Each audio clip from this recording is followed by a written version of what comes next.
Well, good afternoon, everybody. We have quite a busy afternoon, so it's probably worth getting the show on the road, as it were.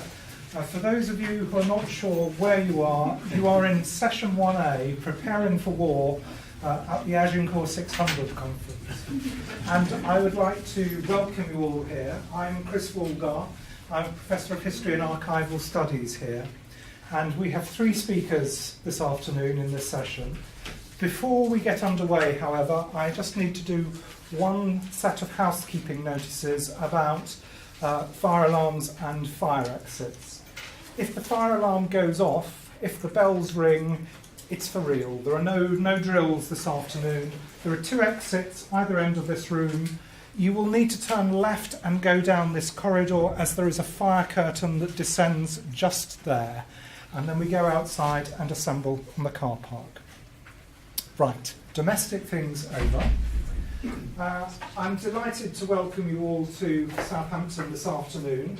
I'm really looking forward to this conference. It's a very impressive programme, all sorts of interesting things. To start us off, we have Dr. Ilana Krug, who is an Associate Professor of History at York College in Pennsylvania.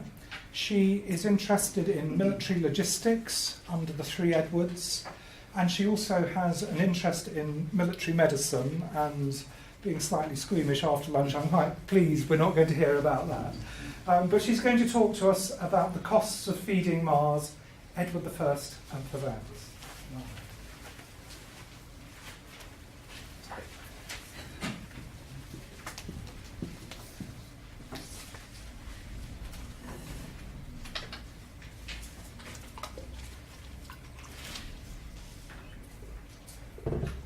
Thank you very much.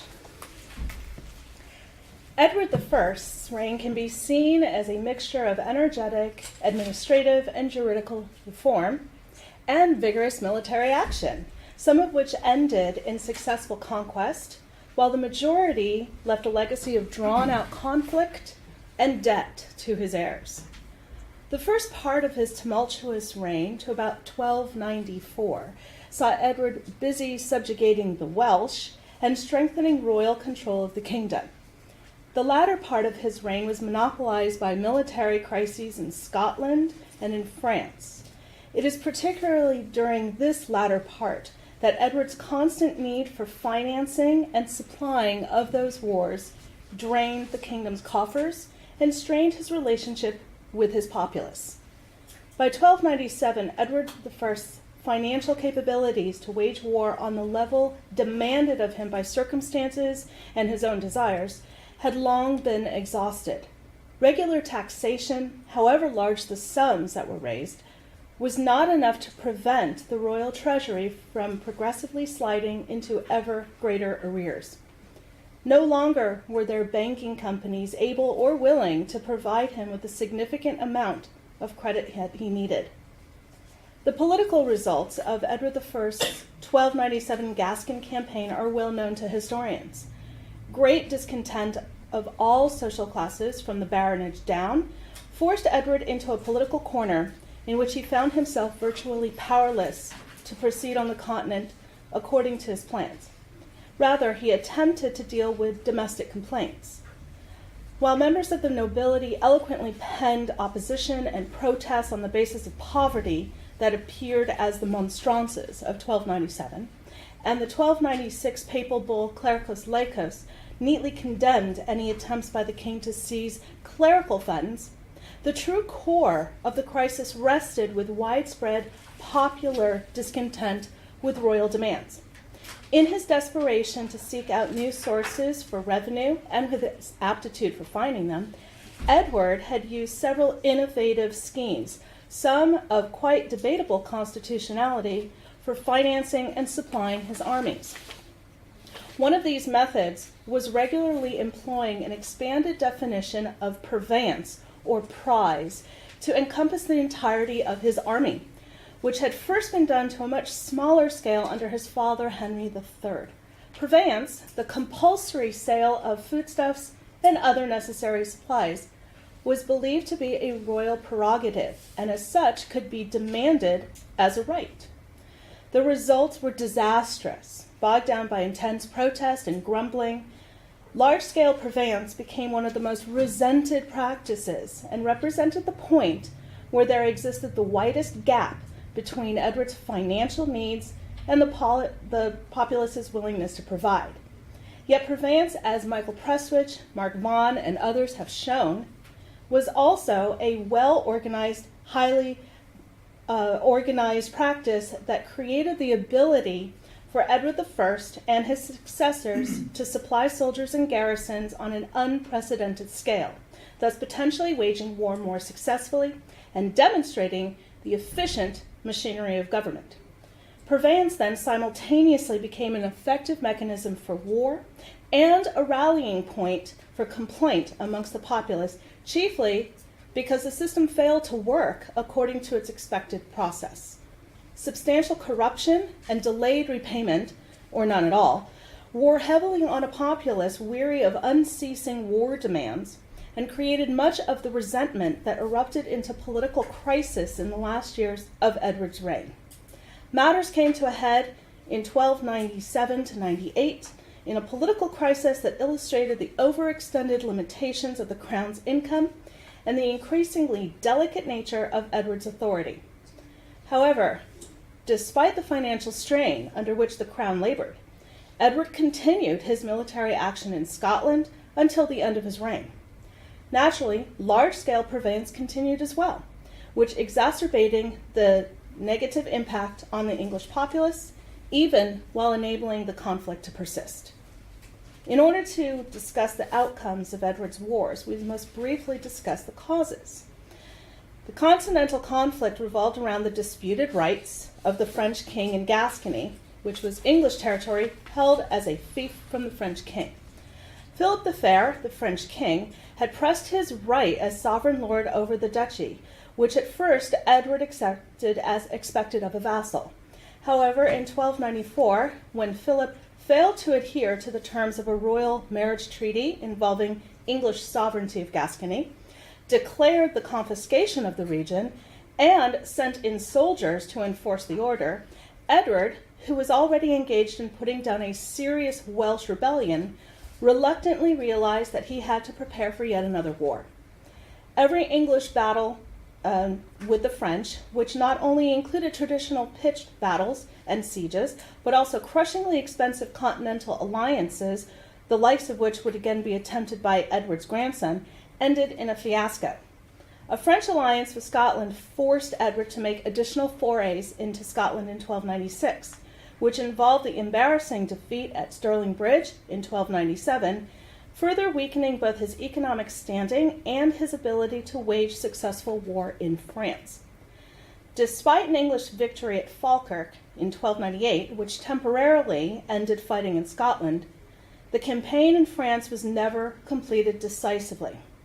In 1298, amidst domestic disorder, Edward had to agree to a truce with Philip after a failed campaign in Flanders.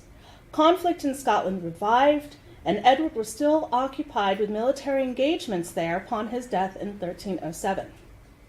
In 1294, with the combination of Edward's two military engagements, the size of armies increased and the financial requirements for underwriting such enterprises likewise grew to monumental proportions. Michael Prestwich has estimated that over 35,000 soldiers were employed in Wales, but admits that the number of soldiers in France is not known. However, he does indicate that the great majority of men fighting for the English cause in Gascony were recruited locally, and, based on the huge sums of their wages, implies that the army must have been quite large indeed. Mark Ormrod has shown that in order to cover the cost for war, taxes were collected each year from 1294 to 1297, generating altogether a whopping £191,200.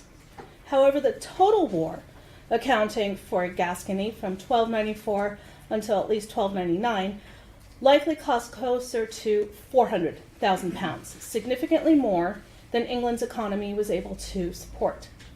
The loans from Italian banking companies that had once been able to reduce, at least temporarily, some of the financial shortcomings largely dried up with the failure of the Riccardi of Lucca, in part caused by Edward's defaulting. Loans, partly forced from the less prosperous Frescobaldi of Florence, were paltry by comparison and did little to relieve the immediate fiscal pressures. Additionally, the scope of purveyance necessarily changed dramatically. Although Henry III had, during the Barons' War, used the king's prerogative to include the entire army under the umbrella of his household, thus allowing purveyance to be used for strictly military purposes, armies were significantly smaller than they were to become under his son.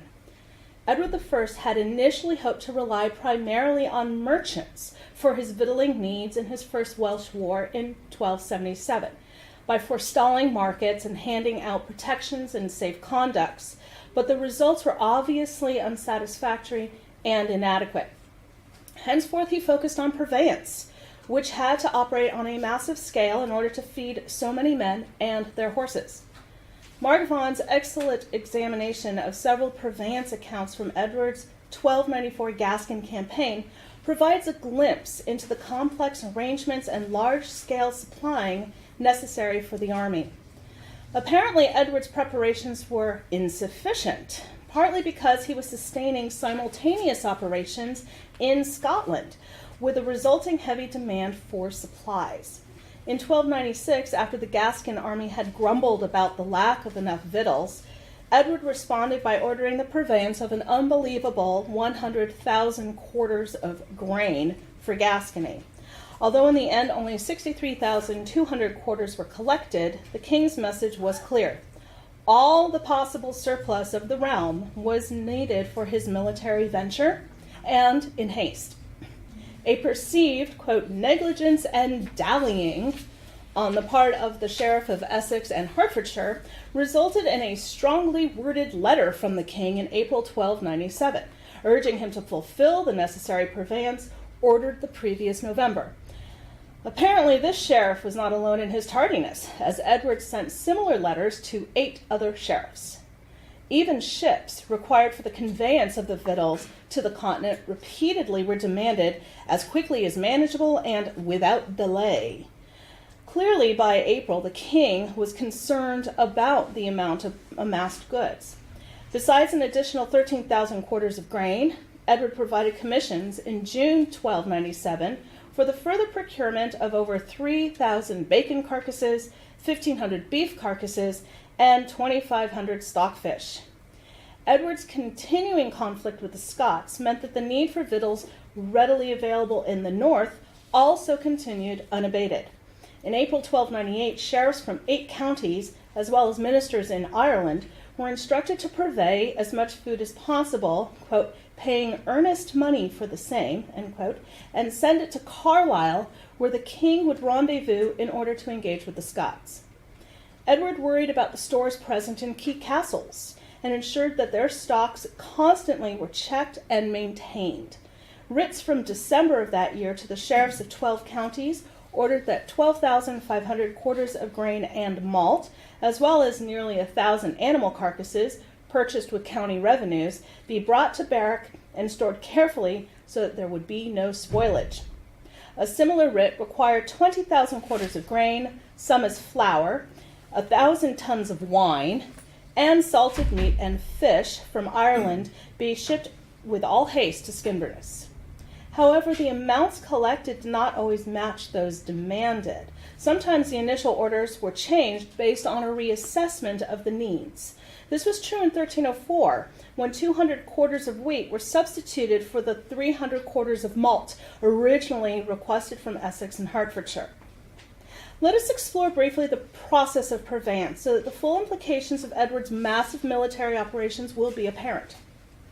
A great deal of preparation went into a purveyance, which itself was a highly structured and detailed procedure.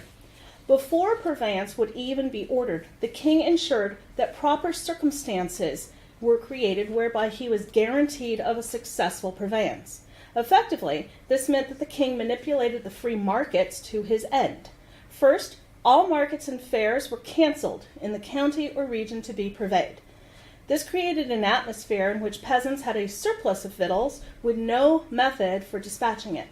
The king was then able to create a mechanism for dealing with surplus production, as well as controlling it by establishing market conditions, such as prices. Such conditions permitted the king to be the sole purchaser of the goods, which of course was the intention.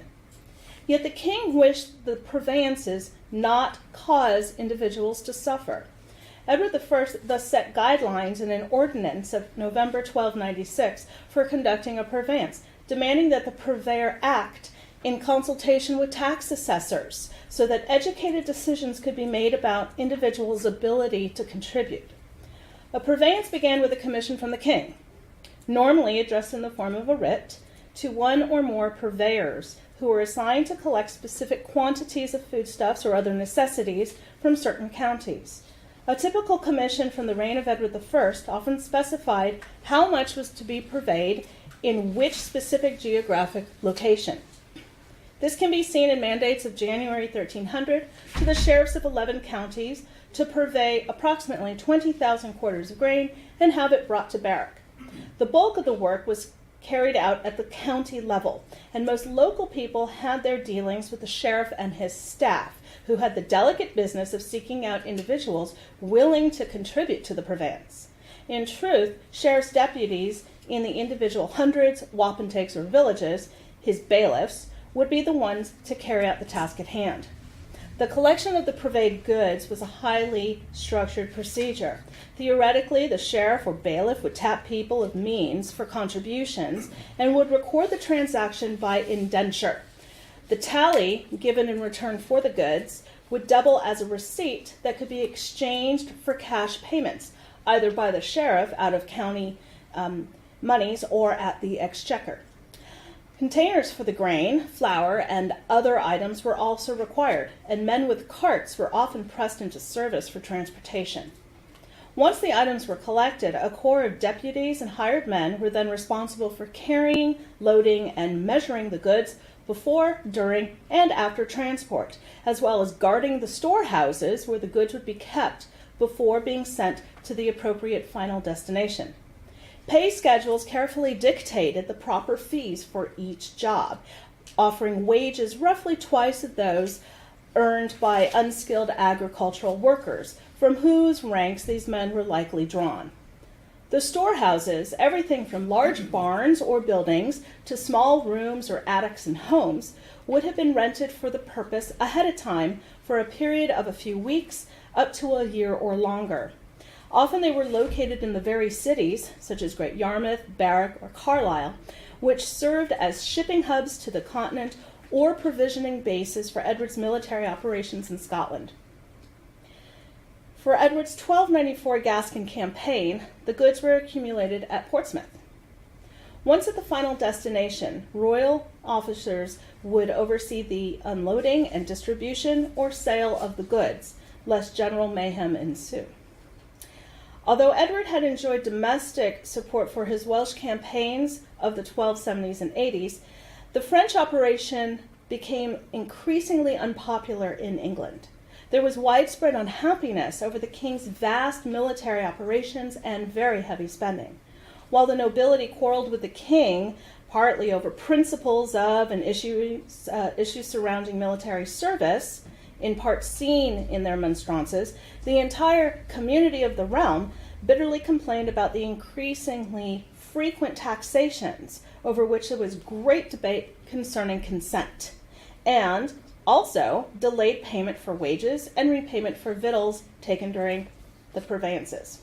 This is visible in especially Article 2 of the more formal and resolute De Tallagio, composed late in 1297, which clearly states that no goods were to be taken without consent.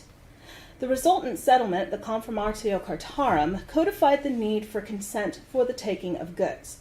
By agreeing to the Confirmatio Cartarum, the king had obligated himself to investigate violations of its clauses, which included those touching payment as well as simply consent. Yet people were also vocal about their discontent over the king's ministers' corrupt manner in acquiring monies and items necessary for the king's campaigns. By early 1298, there had been so many complaints regarding the abuses of the officials that Edward I, a paragon of organizational vigor, who had energetically attempted during his reign to purge his administration of corruption and abuse, had instructed special commissions to be established in the various counties for the purpose of hearing such complaints. He promised that, quote, sheriffs, clerks, bailiffs, and other such ministers shall answer for their subordinates who have made such prizes, end quote, and that, quote, he will take measures for a reasonable compensation to be made. The result of Edward's bureaucratic and administrative thoroughness in this matter is an assize of 1298, a systematic and comprehensive investigation into the abuses and corruption of his officials. This set of inquiries documents Edward's frustration at his system no less than the complaints of his people. Abuses at the hands of all sorts of officials were recorded, from tax collectors to purveyors to officers of array. However, a clear trend is visible in the rolls. Purveyance of victuals was highly disliked. Lincolnshire, one of the most heavily purveyed counties, provides a good opportunity to study these complaints. The assize roll from that county demonstrates the full range of grievances that were connected to war more generally. Besides the corruption of officials made manifest in extortion, failure to pay for victuals taken, retention of goods seized, and so forth, grievances were brought up regarding levies for the infantry, royal protections from taxation and purveyance, including the officials' disregard for and violation of them, and the fact that the king ordered purveyances without popular support or permission. The roll displays very typical complaints of corrupt officials. For example, Simon Worth, a canon of Lincoln Cathedral, accused Ralph Notebrown, a bailiff, of taking an ox, and later retaining his palfrey and horse and taking 14 pence in order to spare his grain from seizure, despite the fact that Simon held a protection from the king. One sub-collector of taxes in particular, Alan ad Ecclesiam, made himself quite hateful. Besides unjustly taking 6 pence to excuse William Scales from service in Scotland, he also was responsible for having retained portions of several taxes for himself, taxed at 12 pence, non-taxable possessions of Simon, son of William, son of Robert, and taxed Robert East, a poor man, for a 12th, while sparing Robert Scales, whose possessions should have been taxed at 2 shillings. Robert Brinkle collected 5 shillings from the village of Skegness in order to support troops, which of course he retained for himself. He also unjustly collected 4 shillings from the village of Ingledmell so that the inhabitants might not be called for service in Wales. Robert de Veneur, formerly the sheriff of Lincolnshire, was accused of keeping the proceeds from the sale of 4 sacks of wool and 200 additional wool fells for himself, for a total of £16, 9 shillings, 9 1/4 pence. Stephen Punn was found guilty of extorting 2 shillings from John Awney in order not to take his wool, and as a result was fined and jailed. Complaints were also levied against those administering the king's purveyances. Robert Bennett of Bolby and Richard ad Ecclesiam took too much grain, valued at 18 pence, from the village of Bolby, which they kept for themselves. Thomas of Easton, bailiff of Ness, was found guilty of several offenses. He extorted money and grain from at least 20 individuals, was forced to repay the money, jailed, and released upon payment of a fine. On other occasions, he measured by heaped rather than level bushel, for which he was committed to jail and fined 17 shillings, 7 1/2 pence. Altogether, it was determined that Thomas was guilty of extortion and trespass to the tune of 66 shillings, 8 pence, which he was fined and then removed from royal service in perpetuity. Adam Lalong, Thomas's sometime sub-bailiff, was also notorious for corruption. Like Thomas, Adam was accused and found guilty of several incidents of extortion, for which he too was jailed, fined, and eventually relieved of his office.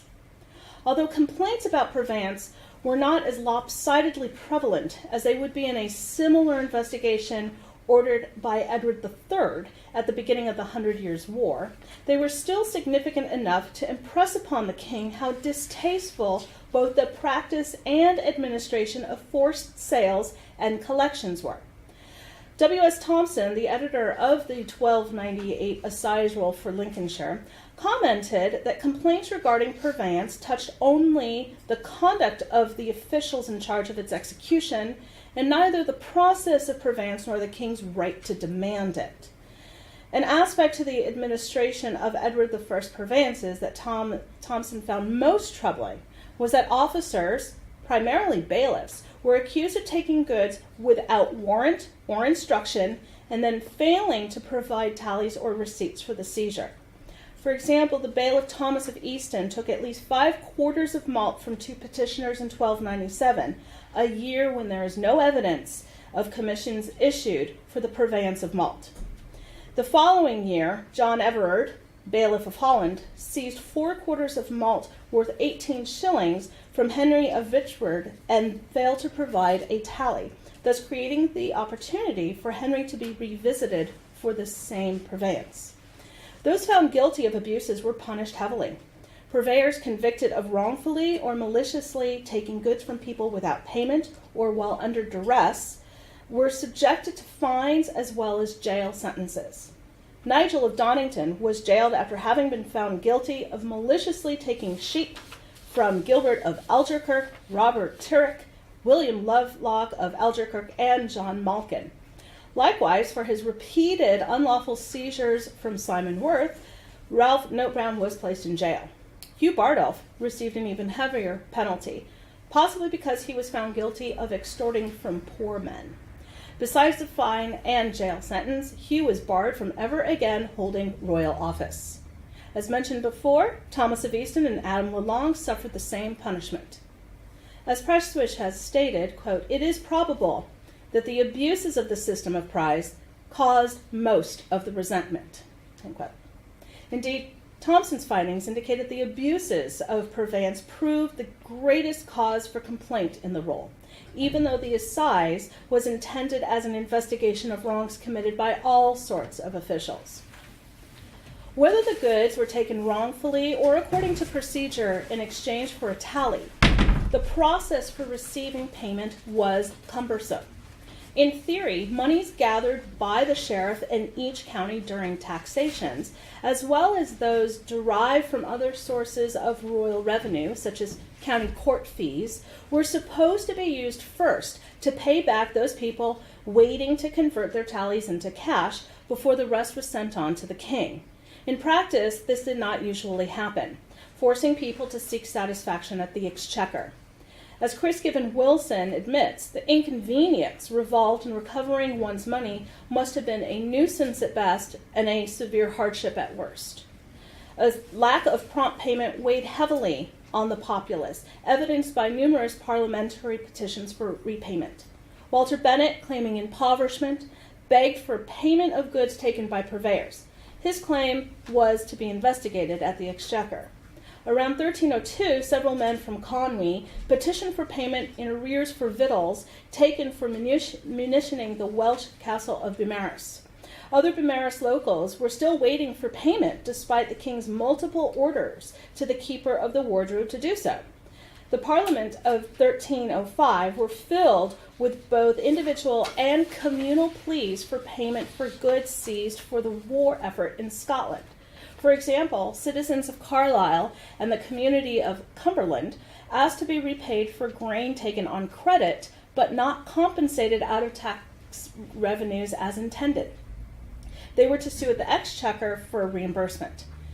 The citizens of Roxburgh, though in receipt of tallies, required special permission from the king and thus requested that the tallies be converted into actual payment.